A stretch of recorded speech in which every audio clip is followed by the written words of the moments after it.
तो हेलो साथियों, नमस्कार। स्वागत है आपका अपने चैनल सक्सेस जंक्शन एक कदम सफलता की ओर में। और हम लेकर के आ गए हैं आपके लिए मध्य प्रदेश वन रक्षक एवं जेल विभाग 5 जून फर्स्ट शिफ्ट का एग्जाम एनालिसिस। जो आज हमको प्रश्न भेजे हैं, काफी सारे प्रश्न, लगभग 30 से 40 प्रश्न हमारे पास में आ चुके हैं। जीके, जीएस, साइंस, मैथ और आपके हिंदी के, ठीक है। इंग्लिश के भी कुछ क्वेश्चन हमारे पास में एंटोनिम, सिनोनिम्स वगैरह आ चुके हैं। आज के जो प्रश्न भेजे हैं, अंकित तिवारी जी ने, अमित गौर जी ने और सूरज सिंह तोमर जी ने, इन तीनों लोगों ने आज काफी सारे प्रश्न हमारे पास भेजे हैं। सारे के सारे प्रश्न आज आपको ऑथेंटिक मिलने वाले हैं और संख्या में भी काफी सारे प्रश्न आपको मिलने वाले हैं। तो वीडियो थोड़ा सा लंबी हो सकती है, तो वीडियो में अंत तक बने रहिएगा। लास्ट में आपको यह भी बताने वाले हैं कि आज के टॉप 5 स्कोरर हमें क्या मिले हैं फर्स्ट शिफ्ट के, ठीक है। तो चलिए शुरुआत करते हैं। आपका भी अगली किसी भी शिफ्ट में एग्जाम है तो 7052547003 इस नंबर पर आपको अपने प्रश्नों को, जितने प्रश्न आपको याद रहते हैं, आप अपने नाम के साथ में अपने प्रश्नों को जरूर सेंड कर दीजिएगा, ठीक है। तो चलिए शुरुआत करते हैं। सबसे पहले जीके साइंस की हम बात करेंगे, उसके बाद में हिंदी, फिर आपका मैथ और उसके बाद में इंग्लिश की हम यहाँ पर बात करने वाले हैं। तो चलिए शुरुआत करते हैं। आइए देखते हैं आज का पहला प्रश्न क्या रहा है। इन तीनों लोगों को एक बार फिर से धन्यवाद करते हैं, अंकित तिवारी, अमित गौर और सूरज सिंह तोमर जी को। चलिए देखते हैं। आज का पहला प्रश्न है, मध्य प्रदेश का सूर्य मंदिर शेषई किस वंश से संबंधित है? सही आंसर हो जाएगा प्रतिहार। तो शेषई जो सूर्य मंदिर है वो प्रतिहार वंश से संबंधित है। चलिए इस सूर्य मंदिर के बारे में आपको जानकारी देते हैं। एमपीजीके का काफी कठिन प्रश्न ये पूछा गया है। तो भारतीय राज्य मध्य प्रदेश के शिवपुरी जिले के शेषई गांव में स्थित सूर्य मंदिर सूर्य भगवान को समर्पित एक हिंदू मंदिर है। याद रखना यह मंदिर है कहां पर, तो शिवपुरी में है। ये आपको याद रखना है, ठीक है। चलिए आगे बढ़ते हैं। मंदिर का निर्माण प्रतिहार शासकों ने 10वीं शताब्दी ईस्वी में करवाया था। मंदिर को भारतीय पुरातत्व सर्वेक्षण एएसआई द्वारा राष्ट्रीय महत्व के स्मारक के रूप में वर्गीकृत किया जा चुका है। मंदिर में आपको गर्भगृह, अंतराला और मुख्य मंडप भी दिखाई देगा, ठीक है। तो कहां पर है शेषई सूर्य मंदिर? शिवपुरी में स्थित है। यह आज आपके वन रक्षक के एग्जाम में पूछा गया, ठीक है। आगे बढ़ते हैं। अगला प्रश्न देखिए, हाल ही में 5वां प्राकृतिक चिकित्सक दिवस कब मनाया गया है? सही आंसर आपका हो जाएगा 18 नवंबर को 5वां प्राकृतिक चिकित्सक दिवस मनाया गया है। देखिए, और आज कौन सा दिन है, आज कौन सा दिवस है 5 जून को, वो आपको कमेंट बॉक्स में कमेंट करना है, ठीक है। देखिए, प्राकृतिक चिकित्सा के फायदे के बारे में लोगों को जागरूक करने और लोकप्रिय बनाने के लिए हर साल 18 नवंबर को प्राकृतिक चिकित्सक दिवस मनाया जाता है। यह आपको याद रखना। थोड़ा स्पीड हम बढ़ा करके चलेंगे क्योंकि क्वेश्चन आज हमारे पास से बहुत ज्यादा है। जीके और साइंस के क्वेश्चन काफी सारे हमको मिल गए हैं, हिंदी के भी कुछ क्वेश्चन मिल गए हैं और आपके इंग्लिश के भी कुछ क्वेश्चंस मिल गए हैं। तो थोड़ा सा स्पीड आपको तेज देखने को मिलेगी। कुछ देर बाद आप देखेंगे कि यही सारे प्रश्न आपको अन्य अन्य चैनल पर भी देखने को मिल जाएंगे, लेकिन सबसे पहले सबसे रियल और ऑथेंटिक प्रश्न आपको अपने चैनल सक्सेस जंक्शन पर ही देखने को मिलते हैं। तो वीडियो को लाइक कर दीजिए और चैनल को सब्सक्राइब जरूर कर लेंगे। देखिए अगला प्रश्न, महिला इंडियन प्रीमियर लीग डब्ल्यूपीएल के मीडिया राइट्स का 5 साल के लिए किसको जो है करार मिला है? यानी कि 5 साल के लिए मीडिया राइट्स का अब जो है किसके पास में करार हो चुका है? बीसीसीआई और किसके बीच में करार हो चुका है? सही आंसर हो जाएगा वाईकॉम 80। बीसीसीआई और वाईकॉम 18 के भी मध्य में ये करार हुआ है 5 साल के लिए। डब्ल्यूपीएल के जो मीडिया राइट्स हैं वो वाईकॉम 18 के पास में है, ठीक है। देखिए, तो महिला इंडियन प्रीमियर लीग के मीडिया राइट्स के लिए कई दावेदार रेस में थे, लेकिन इसको वाईकॉम 18 ने जीत लिया है। उनके और बीसीसीआई के बीच में अगले 5 साल के लिए ये करार हो चुका है, ठीक है। और टाटा आईपीएल किसके लिए? तो जो आपका आईपीएल, मेन आईपीएल है जो पुरुषों वाला है, उसके लिए टाटा आईपीएल इसका स्पॉन्सर है, ठीक है। चलिए आगे बढ़ते हैं। सिंधु नदी भारत में कहां से प्रवेश करती है? स्टैटिक जीके का महत्वपूर्ण प्रश्न है। आइए आंसर देखते हैं। तो लेह से जो है सिंधु नदी आपके भारत में प्रवेश करती है। देखिए, सिंधु नदी कहां से निकलती है ये भी देख लीजिए। सिंधु नदी तिब्बत में मानसरोवर झील के पास से निकलती है और पश्चिम की ओर बहती हुई यह लेह में भारत में प्रवेश करती है। लेह से कुछ ही दूरी पर भारतीय प्रशासित केंद्र प्रदेश जो आपका लद्दाख है, इसकी बाईं ओर से इसकी पहली प्रमुख सहायक नदी जास्कर नदी मिलती है, ठीक है। तो पहली नदी जो जास्कर है वो लद्दाख में जाकर के मिलती है, लेकिन भारत में यह लेह से प्रवेश करती है। यह आपको याद रखना है। आगे बढ़ते हैं। अगला प्रश्न, चुंबकीय क्षेत्र का मात्रक क्या होता है? सही आंसर इसका टेस्ला हो जाएगा। चुंबकीय क्षेत्र का मात्रक टेस्ला होता है। अब इसका बिमी सूत्र आपसे पूछा जा सकता है, तो बिमी सूत्र देख लीजिए, आगे आपके एग्जाम के लिए महत्वपूर्ण है। काफी सारे प्रश्न यहाँ पर रिपीट हुए हैं, वो भी हम आपको बताने वाले। देखिए, तो चुंबकीय क्षेत्र का बिमी सूत्र ml-2a-1 होता है। ये आपको याद रखना है, आगे आपसे पूछा जाएगा, ठीक है। चलिए वीडियो को लाइक कर दीजिए भाई, इतनी मेहनत आपके लिए कर रहे हैं, ठीक है ना। और इतने लोगों ने प्रश्न भेजे हैं, उनको हम एक बार फिर से धन्यवाद करते हैं। आप भी अपने प्रश्नों को जरूर भेजा कीजिए। देखिए, ये रिपीटेड प्रश्न है। अगर आप लगातार हमारा एग्जाम एनालिसिस देख रहे होंगे तो आपको इस प्रश्न के बारे में पहले से ही पता होगा। अल्लाह रखा का संबंध किस वाद्य यंत्र से है? सही आंसर है तबला वादक है अल्लाह रखा खां। पहले भी इनके बारे में हम आपको बता चुके हैं एग्जाम एनालिसिस में। तो अल्लाह रखा के नाम से लोकप्रिय एक भारतीय तबला वादक थे वे हिंदुस्तानी शास्त्रीय संगीत में विशिष्ट स्थान रखते थे। वे सितार वादक रविशंकर के साथ लगातार संगतकार थे। यानी कि ये और रविशंकर जी, ये दोनों लोग जहाँ भी जाते थे साथ में जाते थे, मतलब जो भी प्रोग्राम होता था, तो ये रविशंकर जी के संगतकार थे। और रविशंकर जी क्या थे? तो रविशंकर जी सितार वादक थे। ये आपको याद रखना है, आगे आपसे पूछा जा सकता है, ठीक है? चलिए आगे बढ़ते हैं, अगला प्रश्न देखिए। आईसीबीएन का फुल फॉर्म क्या होता है? यह आपसे पूछा गया, आइए देख लेते हैं। तो इंटरनेशनल कोड ऑफ बॉटनिकल नोमेक एक मिनट नोमेनक्लेचर, ठीक है ना? तो ये इसका फुल फॉर्म हो जाएगा। देखिए, तो आईसीबीएन का पूर्ण नाम international code of botanical nomenclature होता है। इसके द्वारा पादपों का वैज्ञानिक नामकरण होता है। आप देखते हैं आपकी कई पौधों का वैज्ञानिक नामकरण होता है, तो वैज्ञानिक नामकरण किसके द्वारा किया जाता है? तो आईसीबीएन के द्वारा उनका वैज्ञानिक नामकरण किया जाता है, ठीक है? चलिए आगे बढ़ते हैं, अगला प्रश्न। ऑक्सीकरण का क्या अर्थ है? इसमें ऑप्शन दिए होते, ऑक्सीजन ऑक्सीजन का जुड़ना, ऑक्सीजन का टूटना, ये सब ऑप्शन थे। तो सही आंसर है ऑक्सीजन का किसी तत्व के साथ जब जुड़ता है तो उसे हम ऑक्सीकरण कहते हैं। देखिए, ऑक्सीकरण वह प्रक्रिया है जिसमें ऑक्सीजन या फिर वैद्युत ऋणात्मक तत्व किसी तत्व के साथ में जुड़ता है या फिर हाइड्रोजन जो है वो अलग होता है, तब हम इसे ऑक्सीकरण या फिर उपचयन अभिक्रिया कहते हैं। ये आपको याद रखना है। आगे बढ़ते हैं, अगला प्रश्न।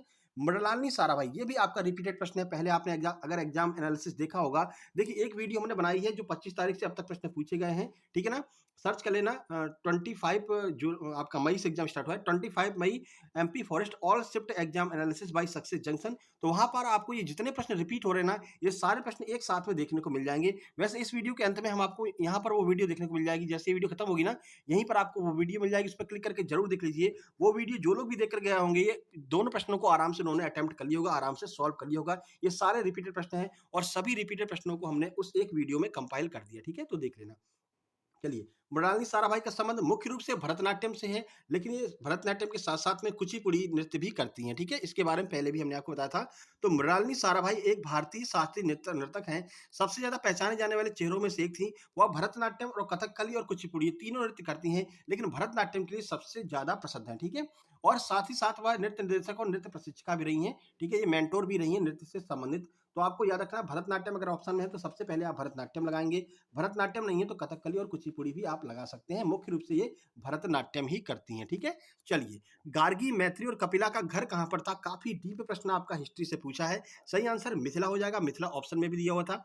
जो लोग एग्ज़ाम देकर के आए हैं भाई, उनको अगर ये रियल ऑथेंटिक प्रश्न मिल रहे हैं तो कमेंट बॉक्स में कमेंट करके वेरीफाई ज़रूर कर देंगे। क्योंकि कुछ लोग बाद में यहाँ पर कमेंट करने आते हैं, सर ये रियल प्रश्न नहीं है। अब ये मैं मानता हूँ कि वो किसी के द्वारा भेजे जाते हैं, पर कोई दिक्कत नहीं है, ठीक है ना? बहुत सारे लोग कमेंट करने आते हैं, सर ये रियल प्रश्न नहीं है, आपने कहाँ से छाप दिया है? भाई जो लोग एग्ज़ाम देकर के आए हैं वो कमेंट बॉक्स में कमेंट ज़रूर करना कि रियल प्रश्न है या फिर नहीं है। तो देखिए, मिथिला की बात कर लेते हैं। मिथिला को तिरहुत और तिराभूति के नाम से भी जाना जाता है और यह भारत के बिहार राज्य में स्थित है, ठीक है? मिथिला नाम आमतौर पर विदेह साम्राज्य का उल्लेख करने के लिए किया जाता है। विदेह राज्य के राजा जनक कहलाते थे। गार्गी, जिसे विदुषी या फिर वाकनवी भी कहा जाता है, मैत्री ऋषि याज्ञवल्क्य की पत्नी थी। कपिला की बात करते हैं तो ऋषि कदर्मा और देवहूति के पुत्र थे और उन्हें महाविष्णु का अवतार माना जाता था। तो ये तीनों लोगों का जन्म है जो है वो यहाँ पर हुआ था मिथिला में, ये आपको याद रखना है, ठीक है? चलिए आगे बढ़ते हैं। पोटेशियम से अधिक परमाणु क्रमांक वाला तत्व कौन सा है? ऑप्शन भी आपको दिए हुए थे। ऑप्शन में था कैल्शियम, ऑर्गन, सल्फर, फ्लोरीन। तो सही आंसर आपका कैल्शियम हो जाएगा। कैल्शियम जो होता है वो पोटेशियम से अधिक इसकी परमाणु क्रमांक होता है, ठीक है?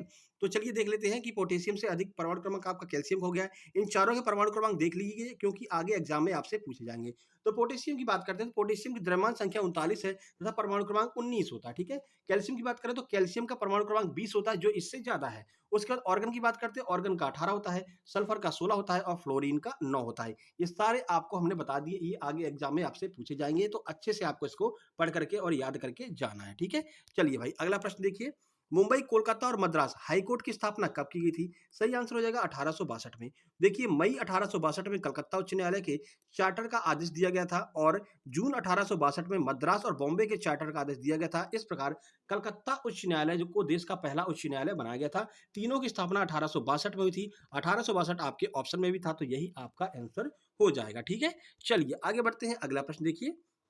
मध्य प्रदेश के किन दो शहरों को यूनेस्को ने अपने अर्बन लैंडस्केप सिटी प्रोग्राम के तहत विश्व धरोहर में शामिल किया है? मतलब कि एमपी के किन दो शहरों को विश्व धरोहर में शामिल किया गया है यूनेस्को में? सही आंसर हो जाएगा ग्वालियर और ओरछा। ग्वालियर और ओरछा को अर्बन सिटी के रूप में यूनेस्को में शामिल किया गया। यूनेस्को की वीडियो ऑलरेडी बना चुके हैं, आप सर्च करना यूनेस्को बाय सक्सेस जंक्शन। परसों ही वीडियो अपलोड की है, वहां से काफी सारे प्रश्न मिल रहे हैं, तो वो वीडियो भी आपको देख करके जाना है। हर शिफ्ट में 2 से 3 प्रश्न वहां से बन रहे हैं, ठीक है? तो मध्य प्रदेश के ऐतिहासिक किला शहर ग्वालियर और ओरछा को यूनेस्को ने अपने अर्बन लैंडस्केप सिटी प्रोग्राम के तहत विश्व धरोहरों की सूची में शामिल किया है। एमपी जीके से एक और प्रश्न यहाँ पर आपका करंट अफेयर का है, ठीक है। अगला आगे बढ़ते हैं। संविधान में लोक सेवा आयोग का वर्णन किस अनुच्छेद में किया गया है? अब वहां पर आपको ऐसे ऑप्शन दिए हुए थे, यानी कि 4 स्टेटमेंट वाले प्रश्न दिए हुए थे। सही आंसर हो जाएगा आर्टिकल 315 से 323 में जो है लोक सेवा आयोग का वर्णन किया गया है। देखिए, संघ लोक सेवा आयोग भारत के संविधान के द्वारा स्थापित एक संवैधानिक निकाय है जो भारत सरकार के लोक सेवा पदाधिकारियों की नियुक्ति के लिए परीक्षाओं का संचालन करता है। संविधान के भाग 14 याद रखना कौन से भाग में? भाग 14 के अंतर्गत अनुच्छेद 315 से 323 में एक संघ लोक सेवा आयोग और राज्यों के लिए राज्य लोक सेवा आयोग का गठन की बात यहाँ पर की गई है, ठीक है। चलिए आगे बढ़ते हैं। चंदू सरवटे का संबंध किस शहर से है? आंसर हो जाएगा सागर से। सागर से संबंधित है चंदू सरवटे। देखिए, तो चंदू सरवटे का जन्म सागर में हुआ था। चंद्रशेखर त्र्यंबकम सरवटे, ये इनका पूरा नाम है। एक बार इनका पूरा नाम एमपीपीएससी में पूछा जा चुका है। भारतीय क्रिकेटर और फिंगरप्रिंट विशेषज्ञ थे। वह एक ऑलराउंडर थे जिन्होंने 1946 से 1951 के बीच भारत के लिए 9 टेस्ट मैच खेले, जिसमें उनकी टेस्ट बल्लेबाजी जो है काफी अच्छी खासी रही थी। पूरा नाम एक बार फिर से देख लीजिए, ये आगे पूछा जाएगा, एमपीपीएससी में पूछा गया है। चंद्रशेखर त्र्यंबक सरवटे जो है इनका पूरा नाम था चंदू सरवटे का, ठीक है। नासा के वर्तमान प्रमुख कौन है? सही आंसर भव्या लाल जो है वो वर्तमान में नासा के प्रमुख हैं, क्योंकि ये एक भारतीय मूल है, इसलिए इनका नाम आपसे एग्जाम में पूछा गया है। तो भारतीय मूल की अमेरिका भव्या लाल को सोमवार को नेशनल एरोनॉटिक्स एंड स्पेस, ये हमने नासा की वेबसाइट से ही उठाया, ठीक है, एंड स्पेस एडमिनिस्ट्रेशन नासा का कार्यकारी प्रमुख नियुक्त किया गया है। सीईओ इनको नियुक्त किया गया है, ठीक है। आगे बढ़िए। मानव शरीर में प्रोटीन का पाचन कहां पर होता है? सही आंसर आपका अमाशय हो जाएगा। अमाशय में प्रोटीन का पाचन होता है। सबसे ज्यादा प्रश्न आपको आपके चैनल सक्सेस जंक्शन पर ही मिलने वाले हैं, और भी कई सारे एग्जाम एनालिसिस आपको मिल जाएंगे अन्य अन्य चैनल पर सबसे ज्यादा और सबसे ऑथेंटिक प्रश्न आपको यही मिलेगा। आपको लौट कर यहीं पर आना है, सबको बताना है कि भाई सबसे अच्छा जो एग्जाम एनालिसिस है आपको अपने चैनल सक्सेस जंक्शन पर मिलता है। इसको शेयर कर देना, आप सबसे निवेदन है, ठीक है। चलिए आमाशय की बात करते हैं। आमाशय की जठर ग्रंथियों से निकलने वाले जठर रस में प्रोटीन पाचक एंजाइम पेप्सिन पाया जाता है, जो प्रोटीन को घुलनशील पेप्टोन में बदल देता है। और बच्चों की बात करते हैं तो बच्चों में दूध को पचाने के लिए जो है केसिन जो है आपका दूध में एक रंजक तत्व होता है केसिन, उसको पचाने के लिए रेनिन नामक एंजाइम यहाँ पर मिलता है, ठीक है। तो आमाशय के बाद जो भोजन है वो सीधे पक्वाशय में पहुंचता है। मुख्य रूप से आपको याद रखना है प्रोटीन का पाचन आमाशय में होता है, ठीक है। और हाइड्रोक्लोरिक एसिड जो है HCl वो आपके आमाशय में पाया जाता है। ये प्रश्न भी आपके पटवारी में पूछा जा चुका है। आगे बढ़ते हैं। टाइटेनियम का सूत्र क्या होता है? सूत्र आजकल आपसे 2-3 सूत्र पूछे जा रहे हैं। तो टाइटेनियम का सूत्र Ti होता है, ये आपको याद रखना है। चलिए टाइटेनियम के बारे में बता दें तो टाइटेनियम एक हल्की एवं मजबूत धातु है, या इस्पात जैसा मजबूत है लेकिन उससे बहुत हल्का होता है। जलमग्न वस्तु बनाने के लिए टाइटेनियम पसंदीदा पदार्थ है। जो आपकी पनडुब्बी वगैरह बनती हैं उसमें टाइटेनियम का यूज किया जाता है, क्योंकि यह अधिक गहराई में भी पानी के भारी दबाव का सामना कर सकता है और इसमें जंग भी नहीं लगता है। तो पनडुब्बी वगैरह बनाने में टाइटेनियम का यूज किया जाता है। थोड़ी सी महंगी यह धातु है, ठीक है। सामान्य मनुष्य का जो रक्तदाब है ब्लड प्रेशर वो कितना होता है? ठीक है, तो रक्तदाब आपसे पूछा गया है। सही आंसर हो जाएगा 120 और 80 जो है 120/80 सामान्य मनुष्य का रक्तदाब होता है, ठीक है। देखिए, तो एक सामान्य व्यक्ति का रक्तदाब 120/80 होता है। इसे हम प्रकुंचक कहते हैं। रक्तदाब पाठ्यांक में एक निम्नतम संख्या होती है जिसे अनुशिथिलीन कहा जाता है, ठीक है। मुख्य रूप से आपको याद रखना है कि 120/1 जो 80 है ये मानव शरीर का सामान्य रक्तदाब होता है, ठीक है। आगे बढ़ते हैं। इनमें से कौन सी एक अदिश राशि है? ऑप्शन में दूरी यानी कि डिस्टेंस दिया था, तो डिस्टेंस एक अदिश राशि हो जाएगी। दूरी एक अदिश राशि है और विस्थापन एक सदिश राशि है। दोनों याद रखना, दूरी आपकी अदिश है, विस्थापन आपकी सदिश है। अब देख लेना क्या उसमें पूछा गया था, ठीक है। एक सदिश के पास में केवल परिमाण होता है, जबकि अदिश राशि के लिए परिमाण एवं दिशा दोनों की आवश्यकता होती है, ठीक है। चलिए आगे बढ़ते हैं। अगला प्रश्न, आभूषण बनाने के लिए सोने में किस धातु को मिलाया जाता है? सही आंसर हो जाएगा अम्लराज नामक जो धातु होती है वो आभूषण बनाने के लिए सोने में मिलाई जाती है। तो सोने के गहने बनाने से पूर्व सोने में अम्लराज नामक धातु मिलाई जाती है, ये आपको याद रखना है। आगे बढ़ते हैं। पौधे अपनी पत्ती में सूर्य प्रकाश का कितना प्रतिशत जो है वो अवशोषित कर लेते हैं? सही आंसर हो जाएगा 1% से लेकर के 3% तक जो है वो सूर्य प्रकाश का पौधे अपनी पत्ती में अवशोषित करते हैं। देखिए, प्रकाश संश्लेषण के दौरान पौधे अपनी पत्तियों में प्रकाश ऊर्जा का 1% से 3% तक ग्रहण करते हैं, जहां सूर्य की ऊर्जा का उपयोग जल और कार्बन डाइऑक्साइड को ग्लूकोज नामक शर्करा में बदलने के लिए किया जाता है, और प्रकाश संश्लेषण के द्वारा पौधे अपना भोजन बना लेते हैं, ठीक है। चलिए आगे बढ़ते हैं भाई। अब यहाँ पर हम सीधे चलते हैं हिंदी की ओर कि हिंदी में आज क्या क्या पूछा गया है। अब भाई वीडियो को अभी तक लाइक नहीं किया है तो वीडियो को लाइक कर देंगे, क्योंकि इतना मेहनत आपके लिए ही कर रहे हैं। जिन लोगों का शाम को एग्जाम है वो शाम को भी अपने प्रश्नों को जरूर भेजेंगे, ठीक है। चलिए देखते हैं। तो हिंदी की बात करें तो आपके वर्तनी से 3 प्रश्न आपके पूछे गए थे, वर्तनी शुद्धि से 2 प्रश्न पर्यायवाची से थे, एक प्रश्न आपका कारक का पूछा था। और बात करते हैं काल में, तो एक अपूर्ण वर्तमान काल का प्रश्न पूछा गया था। मुहावरे की बात करते हैं तो धोखा खाने के बाद संभल के चलना, ये किस मुहावरे का अर्थ होता है? इसका आंसर हो जाएगा दूध का जला छाछ को फूक फूक कर पीता है, ये इसका आंसर हो जाएगा। ठीक है, तो धोखा खाने के बाद संभल कर चलना, ये आपसे मुहावरा पूछा गया था। आगे बढ़ते हैं, अभिज्ञ और अविज्ञ का अर्थ क्या होता है, यह आपसे पूछा गया था सब्जेक्ट में। अभय और उभय का क्या अर्थ होता है? ठीक है, तो समश्रुतु भिन्नात्मक जो भिन्नार्थक शब्द होते हैं, उसमें ये प्रश्न आपके 2 प्रश्न आज पूछे गए हैं। ठीक है, अंकित जी ने ये प्रश्न भेजे हैं, बहुत-बहुत धन्यवाद। अमित गौर जी ने काफ़ी प्रश्न भेजे हैं, सूरज जी ने काफ़ी प्रश्न भेजे हैं, एक बार उनको फिर से धन्यवाद देते हैं। ठीक है, चलिए, इसके बाद में सूरज जी ने बताया था कि एक छंद पूछा गया था जिसमें 19 मात्राओं वाले छंद का मतलब 19 मात्राओं वाला छंद आपसे पूछा गया था। छंदीय अलंकार जो है 19 मात्राओं वाला आपसे पूछा गया था। ठीक है, उसके बाद में अलंकार का भी एक प्रश्न आपसे पूछा गया था। चलिए आगे बढ़ते हैं, बात हम यहाँ पर इंग्लिश की करते हैं कि इंग्लिश में आज क्या-क्या पूछा गया है, एंटोनिम, सिनोनिम कौन-कौन से पूछे गए हैं। तो चलिए देखते हैं। बात करते हैं आज अगर इंग्लिश की, तो 5 आपको एंटोनिम्स मिले हैं और आपका सिनोनिम्स, दोनों को मिलाकर के लगभग 5 एंटोनिम सिनोनिम्स आपसे पूछे गए हैं। वॉइस के 2 प्रश्न आज देखने को मिले हैं, नरेशन के आपके 3 प्रश्न आज देखने को मिले हैं। तो सर्च करना है भाई, कल नरेशन आपका 7 से 8 नरेशन शाम वाली शिफ्ट में पूछा गया है, यानी कि नरेशन की संख्या बढ़ रही है, तो सर्च कर लेना narration by success junction, trick वाली वीडियो मिल जाएगी, आप देख करके जरूर जाना। पीक्यूआरएस आपके 2 प्रश्न पूछे गए हैं, सर्च करना पीक्यूआरएस बाय सक्सेस जंक्शन, वो वीडियो भी आपको देख करके जाना है। ये तीनों टॉपिक पर हमने ट्रिक वाली वीडियो बना दी है, वॉइस पर, नरेशन पर, पीक्यूआरएस पर। ठीक है, तीनों आपको देख करके जाना, सर्च कर लेंगे तो आपको मिल जाएगा। ठीक है, उसके बाद एरर से 2 प्रश्न देखने को मिले हैं। तो ठीक है, और उसके एंटोनिम्स कौन से पूछे गए, तो देखिए डेफिशिएंट का एंटोनिम पूछा गया था और कंडेंस का एंटोनिम्स पूछा गया था। ठीक है, उसके बाद में आपके इडियम्स 2 पूछे गए थे। 2 इडियम्स कौन-कौन से थे देख लीजिए। कट द मस्टर्ड, ये आपका इडियम्स पूछा गया था, और रिंग द बाल, ये आपका इडियम्स, 2 आपके इडियम्स पूछे गए थे। तो ये इडियम्स और फ्रेज की भी एक वीडियो कल हम अपलोड कर देंगे। ठीक है, इडियम्स, फ्रेज और आपका एंटोनिम सिनोनिम जो अभी तक पूछे गए हैं, लगभग जो हमारे पास में आए हैं, उनकी वीडियो कल सुबह आपको देखने को मिल जाएगी। तो थोड़ा सा आप रिवीजन करके जाएंगे तो एक जो है आपको आइडिया लग जाएगा। ठीक है, चलिए अब बात करते हैं मैथ्स में आज क्या-क्या पूछा गया है। तो मैथ्स में सिंप्लीफिकेशन से 3 प्रश्न पूछे गए हैं, प्रॉफिट लॉस से 2 प्रश्न पूछे गए हैं, समय और कार्य से भी 2 प्रश्न पूछे गए हैं, नाव और धारा से 1 प्रश्न पूछा गया है, और प्रतिशत यानी कि प्रतिशत से 2 प्रश्न पूछे गए हैं, जिसमें आपका डिस्काउंट वाले जो प्रश्न होते हैं, वो भी आपका परसेंटेज में पूछे गए हैं, तो ये भी आपको ध्यान में रखना है। ठीक है, चलिए, सरलीकरण का हमने आपको बता दिया, सरलीकरण से आपके 2 से 3 प्रश्न सिंप्लीफिकेशन के हैं, और इस सिंप्लीफिकेशन के प्रश्न काफ़ी अच्छे लेवल के हैं, यानी पॉइंटों में आपसे वो कैलकुलेशन करवा रहा है, ये आपको याद रखना है, तो कैलकुलेशन आपको अच्छी करके जाना है। उसके बाद एक प्रश्न आपका माध्य से पूछा गया था। चलिए टॉप 5 स्कोर की बात कर लेते हैं। टॉप 5 स्कोर में आज हमें मिले हैं 78, 72, 68, 65 और 63। ये आज हमको टॉप 5 स्कोर मिले हैं, जो आप देख सकते हैं। ठीक है, उसके बाद आपको बता दें, ये हमारा टेलीग्राम चैनल है सक्सेस जंक्शन, इसको आपको ज्वाइन कर लेना है। ठीक है, यहाँ पर आपको इसकी पीडीएफ 24 घंटे बाद मिल जाएगी, इस वीडियो की पीडीएफ।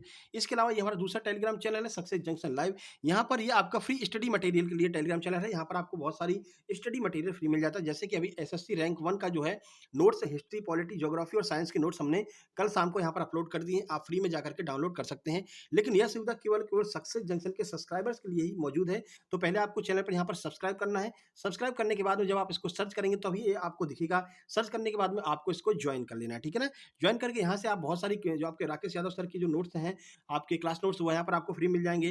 ब्रह्मास्त्र formula book Aditya Ranjan sir की फ्री में मिल जाएगी।